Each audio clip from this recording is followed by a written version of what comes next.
Real exam questions. This is question 70. It's about serviceability limit state in general.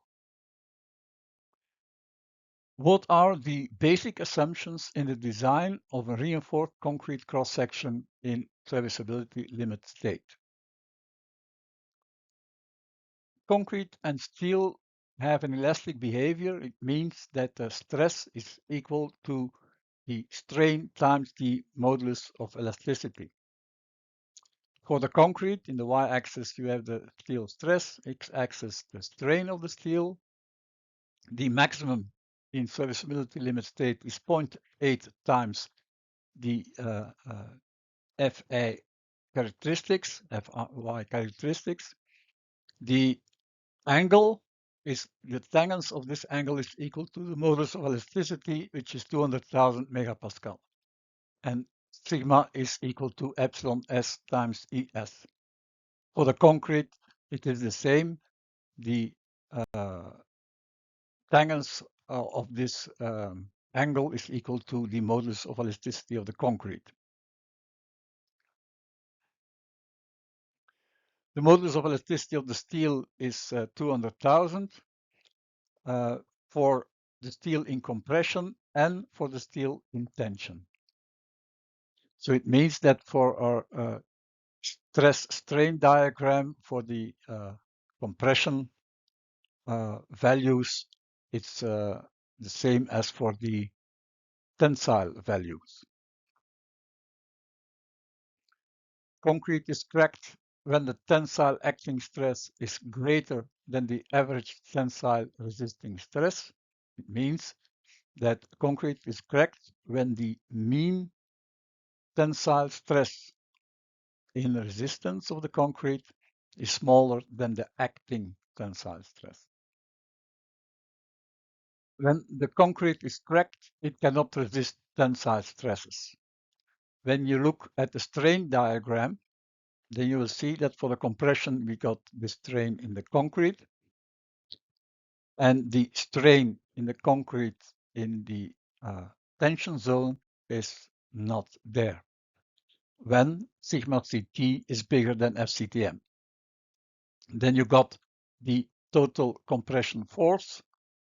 The total tension force in the concrete is put to 0, and we have the force in the tensile force in the rebars.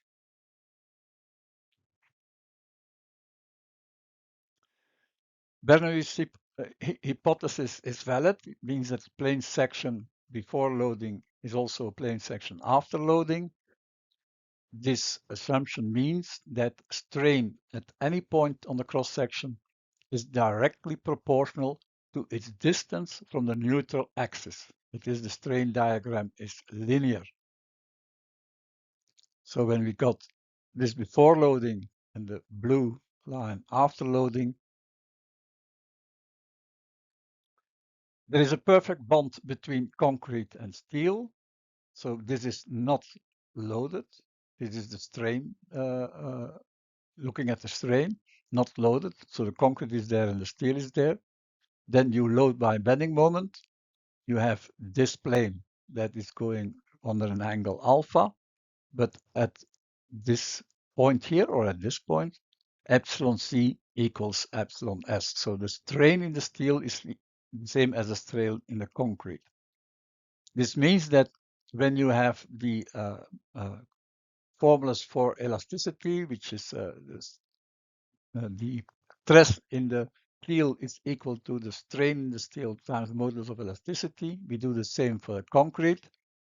But now we say here at this point that epsilon S is equal to epsilon C. So you do not have any slip between the concrete and the reinforcing bars.